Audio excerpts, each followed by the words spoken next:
Oh, wow. That's actually really unfortunate. Look at this. Look. This video's been out for like a week, and it only has 25,000 views. Is Lauren Chen's channel dying? I know most of her success comes from... Oh, wow, it is. Wow, okay. Yeah, no, I know most of her success and most of her income comes from the Blaze TV thing, but... Damn, yeah, she's going down. Oof, tough.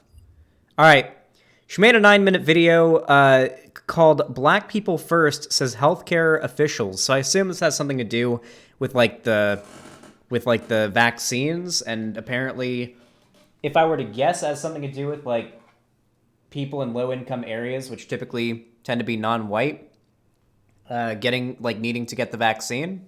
You know, I don't know. Maybe that has something to do with it. Hey, Lauren here. Let's talk about systemic racism. And now I know by this point a lot of you are probably sick and tired of hearing things get called systemic racism when they're not actually systemically racist. But I promise you, the way that Canada and the US are rolling out their COVID vaccinations actually is systemic racism. So that's what we're going to be talking about today. But before we get into it, I want to say a huge whopping thank you to our sponsor, Glow with Lauren. If you want to be your most attractive self in 2021 and beyond, it is vital that you maintain a proper anti-aging routine. However, the problem with most anti-aging routines is that a lot of the anti-aging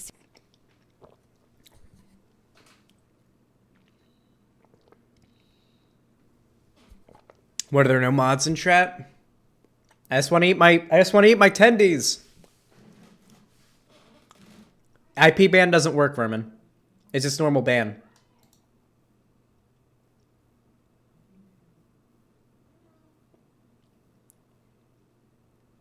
There you go. Yeah, you have to do just ban. It's /ban. I think it's /ban. That's what I always use. All right. So first of all, I want to point out that no conservative can define systemic racism, okay? No conservative can define systemic racism. So anytime a conservative says something is systemic racism, generally speaking, they have no fucking clue what they're talking about.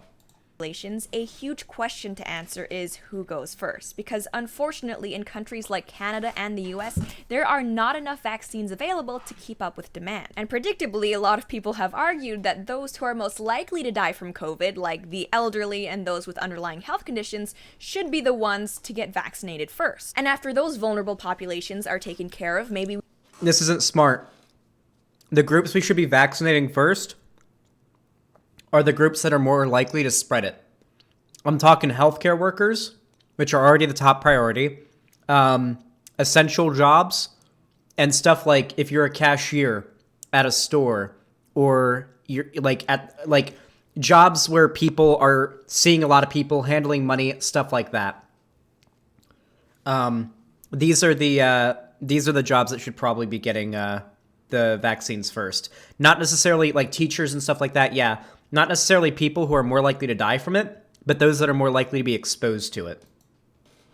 We can look at vaccinating the people who are most likely to contract and spread COVID due to their jobs, like frontline and essential workers. But not so fast, say the woke government bureaucrats. Have you also considered triaging vaccination candidates based on race? I wish I was kidding, but sadly, I'm not. As Breaking 911 reported, the Canadian National Advisory Committee for Immunization has recommended prioritizing race over age for COVID-19 vaccinations. So to be clear, not only is the Trudeau administration telling provinces to take people's race into account when deciding whether to vaccinate them, they're also saying to put racial minorities ahead of the elderly. And this was confirmed by CTV News, who reported that the new recommendation...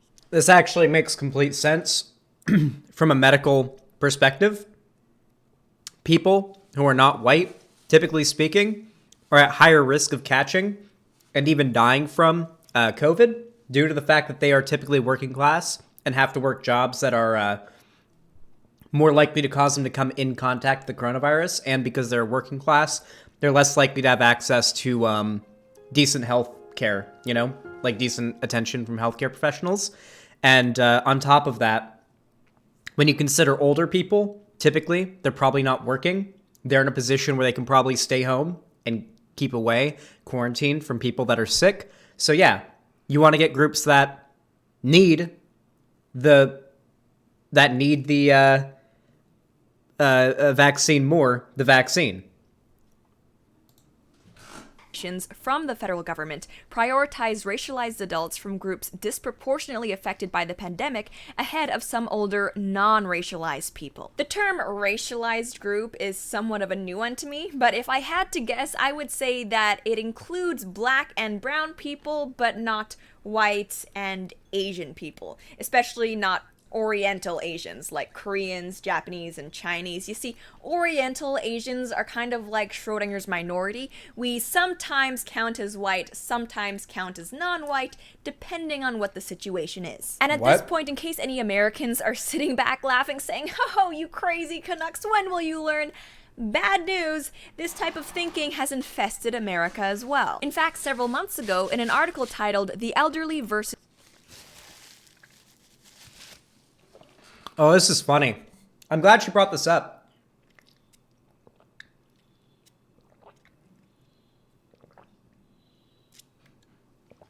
I know not to click any suspicious links. What the fuck are you talking about, chat? I never click any links that you send me.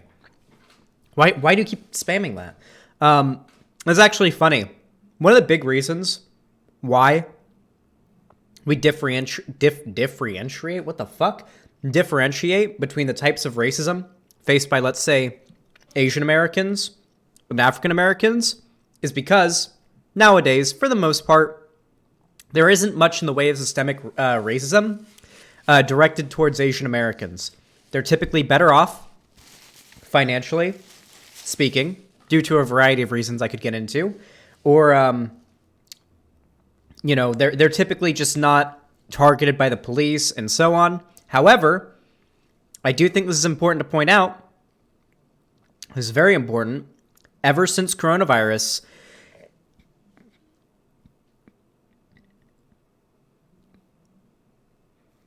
sorry, I had to burp because of all the attendees. Hate crimes against Asian Americans have skyrocketed pretty significantly.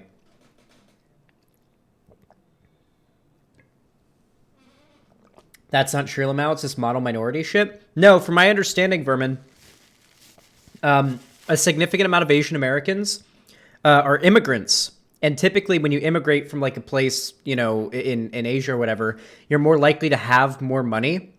And you're probably coming over here for like job opportunities to start a business or to pursue schooling. The same thing goes for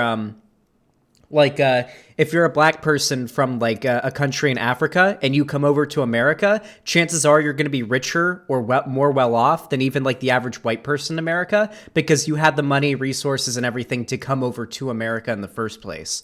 So you're probably going there for like better job opportunities, or you've got like a work visa or something. This is pretty consistent among basically every minority group in America if they immigrated from another place. But when it comes to Asian Americans in particular, I believe like the majority of Asian Americans, or at least a significant amount of them in America, have actually within their own lifetimes came over due to business opportunities, or their kids are like their parents came over for the same reasons. I don't think it's good to say Asians don't experience police violence and shit. Oh no, they do occasionally, but nowhere near to the same level as like African Americans do. Like black people in this country do. Like, yeah, absolutely, they still face police violence. Everyone does. And white people are probably the most likely to have the best experience with a police officer. But typically, there doesn't seem to be an overwhelming trend of Asian Americans being brutalized by the police the same way there is for like black people, right? And a lot of that does stem from like socioeconomic conditions.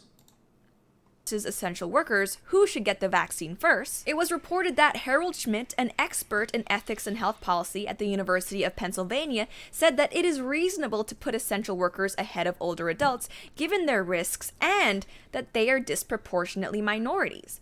Older populations are whiter, Dr. Schmidt said. Society is structured in a way that enables them to live longer. Instead of giving additional health benefits to those who already had more of them, we can start to level the playing field a bit. The debate over who should be prioritized. I want to remind all of you right now, never forget this. Lauren Chen is going to attempt to argue against trained healthcare officials and academics in this video. This is just factual information that's making her mad. Just want to remind you. Vaccinations, the elderly or frontline workers is one where, in my opinion, both sides have some good arguments. However, the idea that the elderly should not be put in front of the line because a lot of them are white and it's kind of okay if more of them die off, that is not. I'm curious. Wait. I'm curious. Are Lauren Chen and Ben Shapiro friends? Are they cool with each other? Chat, stop being weird about saying she's hot. Come on, chill. One joke is fine. Don't go off on it. They're friends? That's good, because do you guys remember when Ben Shapiro said that we should just all go back to work and let the coronavirus burn through like the old and the weak in our society? Because hey, if you're old, then hey, you're almost like you've already like the average life expectancy for a person is like 75 to 80. So if you're like 60, you've already lived most of your life, not taking into account that 75 to 80 is a median average lifespan, and a shit ton of people live less or longer than that. So yeah, interesting how now it's all about, but the old people, whenever she's friends with a very popular conservative figure who's literally advocated for just letting all the old people die out so we can all go back to work and get the economy back.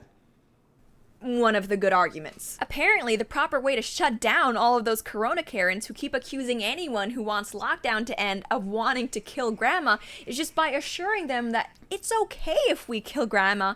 She's white. And the fact that it would even enter this doctor's mind to give the elderly less medical attention because they're mostly white and we need to level the playing field is such a clear illustration of how these social justice types, they don't actually want equal treatment. They want payback and equal outcomes. And like in Canada, sadly, this type of overt racism in the name of social justice. I want to remind all of you that the talking points that Lauren Chen is spewing out right now are the same ones that conservatives and anti-progressives have been saying since time in memoriam, but most notably like the civil rights movement. They argued that movements such as like to give black people the right to vote, they've argued for as long as this has been a thing, as long as there's been this sort of like culture war type thing or any like movement for progressive change, that it's not about equality, it's about getting back at white people. Justice is no longer restricted to university campuses. It's also being implemented in public policy. As Detroit News writes, the U.S. Centers for Disease Control and Prevention's own proposed guidelines include using race as a metric in determining who gets the early doses of the vaccine. And they also... I assume I had a bunch of Twitch messages pop up and some of them were ChudLogic's emotes, so I assume it was him. Note that several states, including California and Georgia, have already announced they intend to use an equity metric in prioritizing vaccine distribution. And Tennessee is rushing a portion of its first round of shots to poor rural, largely black Haywood County because, quote, COVID-19 has revealed the great disparity in outcomes for black Americans. Michelle D. Fiskus, who oversees Tennessee's immunization program, told the Washington Post. It's kind of hard to argue. Once again, literally, she's just mad that medical experts are progressive because reality has a left-leaning bias. That is true. Reality does have a left-leaning bias. It's generally how things work, that a policy isn't racist when you're literally using race to discriminate against some people. In this case... Oh my God, you're right. Being anti-racist is actually the real racism. Because you have to acknowledge race exists and talk about issues that I ate all my tendies. I ate them. I don't have more tendies to eat. I finished them. Thank you. Soy face, so true. The left are the real racists. That's how it works. To discriminate against who does and does not get the vaccine. But hey, just because it's hard to defend explicit racism that doesn't mean that the progressive left isn't at least going to try. I actually posted about this. Is she trying to argue that like these? I mean, yeah, these healthcare professionals and academics are the radical left. True, he got me there. Almost seems like smart people tend to be left leaning. Who would have thought? Who could have guessed that one, huh?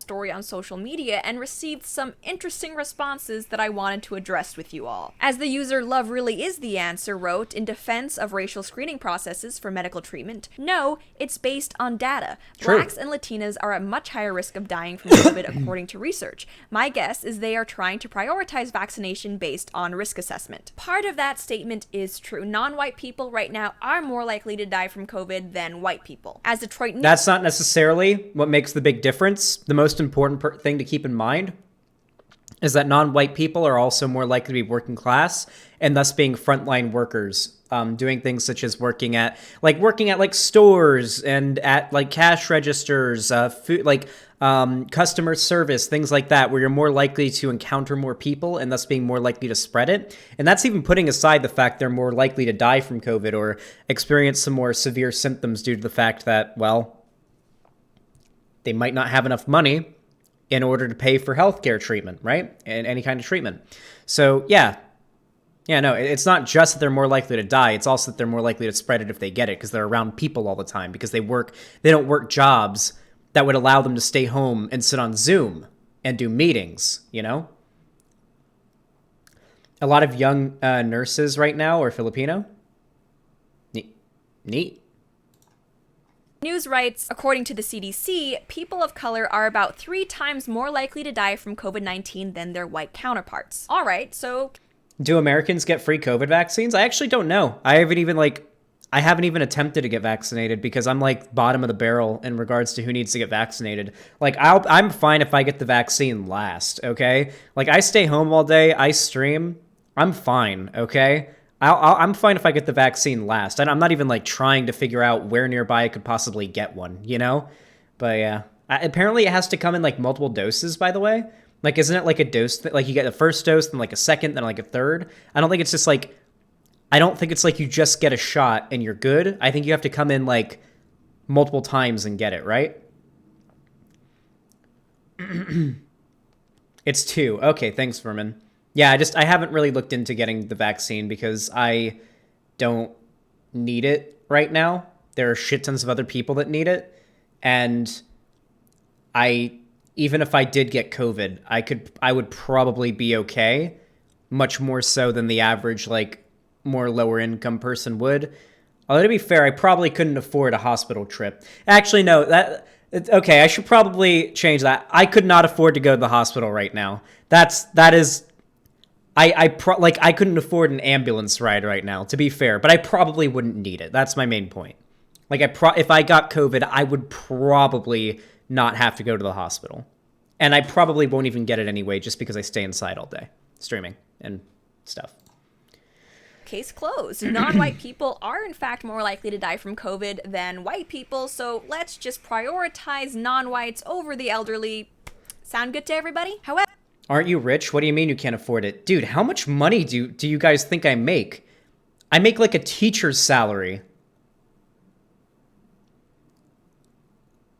Like I make like a public school I make a public high school teacher's salary. What are you talking about? Y'all have to pay for an ambulance? What the fuck? Yeah, an ambulance ride, depending on the distance, can range anywhere between $500 to $1,000. At least when I went there. Last time I took an ambulance ride, it ended up costing $500. And it was like a 5-minute drive. Why do people think all streamers are rich? Well, it's probably because, like, I know a lot of it has to do with, like, the fact that, like, a lot of my fans also watch Vosh, and Vosh makes a lot of money. So people assume that I also make a lot of money, but I really don't. Yeah, I make about 40 to 50K a year right now. That's pretty close, Saucy Fox, yeah. I'm pretty open about how much money I make.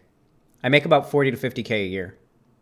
And my rent's like $1,600 a month alone. So, like, you know, it's kind of not that great.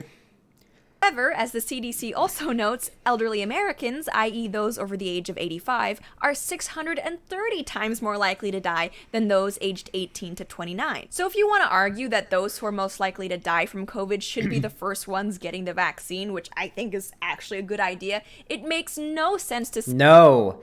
People who are more likely to die from COVID should be in a position where they don't have to worry about getting it, where they're extremely unlikely to get it. We need to vaccinate those. The way you kill off a virus, the way that you kill a pandemic, isn't by vaccinating just those or prioritizing vaccinations on those that are more likely to die, because guess what? Those that die from a virus can't spread it anymore. If we're looking at this through a completely utilitarian mindset on how to kill this pandemic as quickly as possible, generally a virus or any type of disease that wants to spread generally, a disease that wants to spread does not want to kill their host as quickly as possible. The point is to spread it to as many new hosts as possible. So if you die that's why if you've ever played Plague Inc., you'd know this.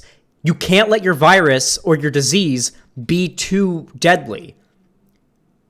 You can't let your disease kill off its hosts faster than it can spread. So the point is, you want to vaccinate those that are more likely to spread it and survive long enough to spread it to as many people as possible to make it so that they can't get it. Then you vaccinate those that are likely to die from it right away. It's simple. Like you could have played Plague Inc. prepared me for this, okay? I played a lot of Plague Inc. in middle school, okay? I'm prepared for this pandemic. Say that non-white people should be prioritized over the elderly because the elderly are way more likely to die. And although saying that the elderly who are largely white should not get priority for vaccines because of their race is very, very, very racist toward white people. That's literally not what they said.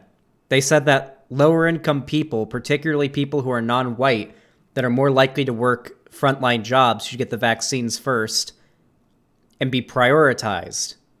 Not that white people shouldn't get it because they're white. That's not what discrimination is. People. I also don't want to gloss over how this policy is racist as well toward non-white people. As this pandering progressive noted, black communities are getting hit harder as it's harder for their communities to social distance. They don't have your money where you can pay to have everything delivered. So basically, I was just told that black people should get priority for vaccines because they don't have as much money as I do. Yes. Also, what a good frame to pause it on, too.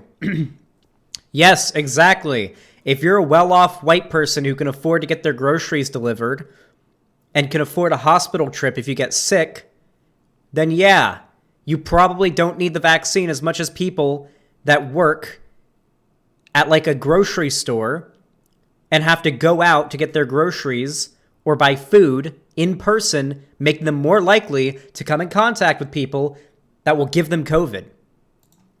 Just as a group, none of them. Makes sense. Progressives like to do this thing where they conflate a bunch of things that aren't race with race and then make judgments based on race.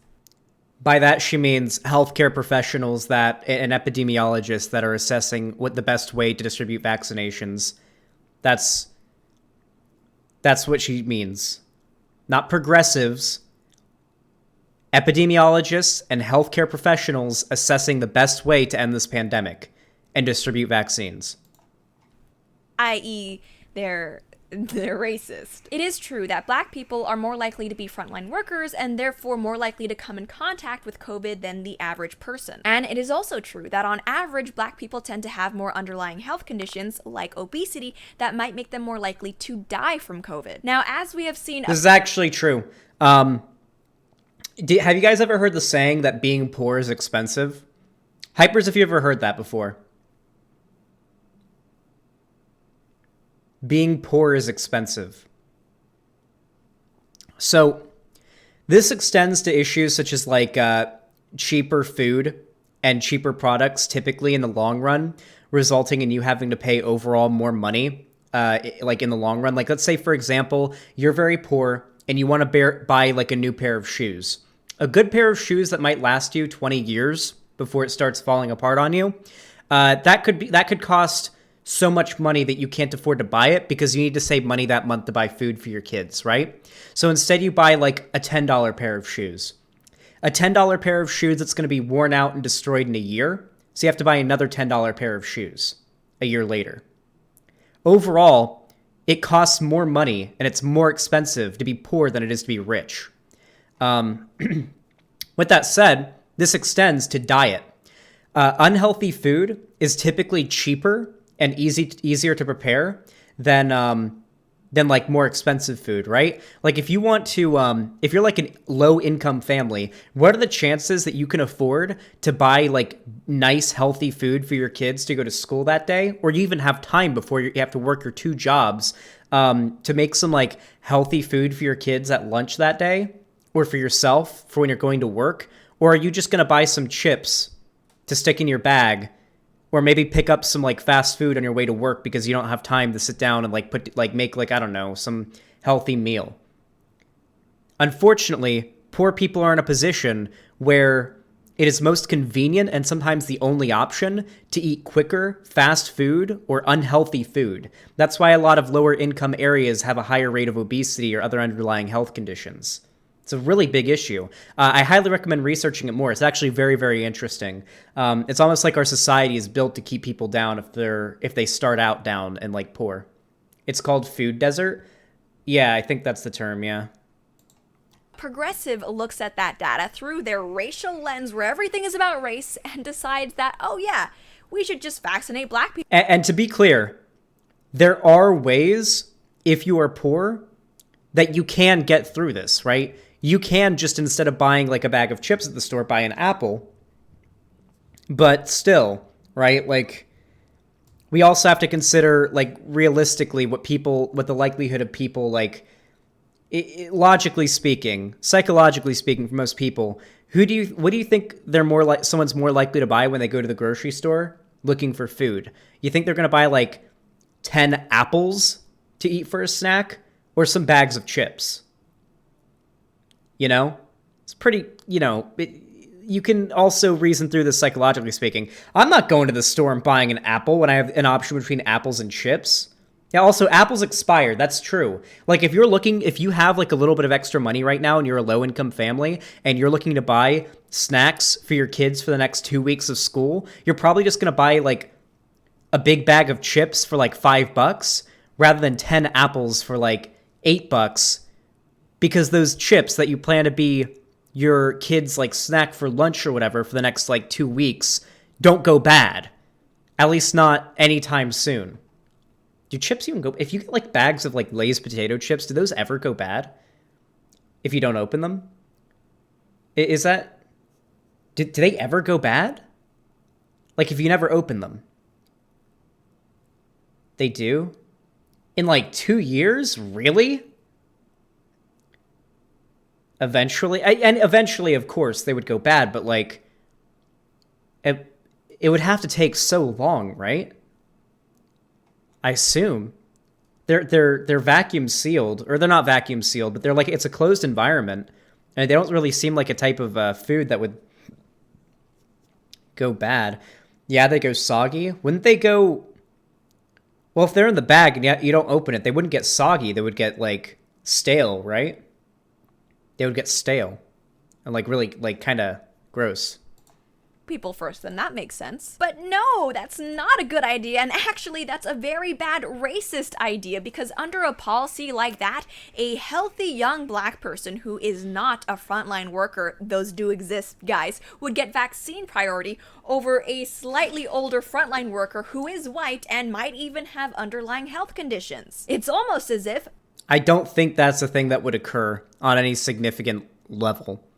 Also, everyone's going to get the vaccine eventually. It's not like there's going to be a million vaccines, just 1 million vaccines, and you have to get lucky enough to get one. It's not the lottery. Everyone's going to get them eventually, but there are particular groups of people, broadly speaking, that need to be prioritized in order to best handle this pandemic. Race doesn't tell you everything you need to know about a person. Gee, who'da thunk? And the thing is, if you screen people based on things like profession and underlying health conditions... Genuine question: what's wrong with her saying that the vaccination plan should be based on a socioeconomics rather than race? Because that's not what she's saying, just Jose. What she's actually saying here is that healthcare professionals who say that lower income communities, which typically tend to be non-white, getting the vaccine first is actually racist. That's what she's arguing right now. Not that it should be based on socioeconomics, because for the most part it is, but that it's racist to do what they are doing, which is it's not racist. Plus, she is actually racist. It is very likely that a disproportionate number of black people will be receiving the vaccine first. So all of these at-risk people that progressives claim to care about would still be protected, but it just wouldn't be done in a super racist and discriminatory way. Anyways, I'm sure I'm preaching to the That's literally how they're doing it, though. Choir there, but I just wanted to make this video to let you all know that the Amazing. I'm glad her channel is dying. That's nice. Love seeing like a big conservative channel die out. Last time that happened, oh, and it made me so happy, was no bullshit. Hey, Lauren here. Let's talk. Shut up! Silence. Last time that happened was with no bullshit. You love to see it. You love to see it. Anyway, yeah, Lauren Chen is very dumb. Small brain. Very, very small brain. And kind of a fucking grifter, but you know how it is with the whole conservative thing. Amazing. Amazing.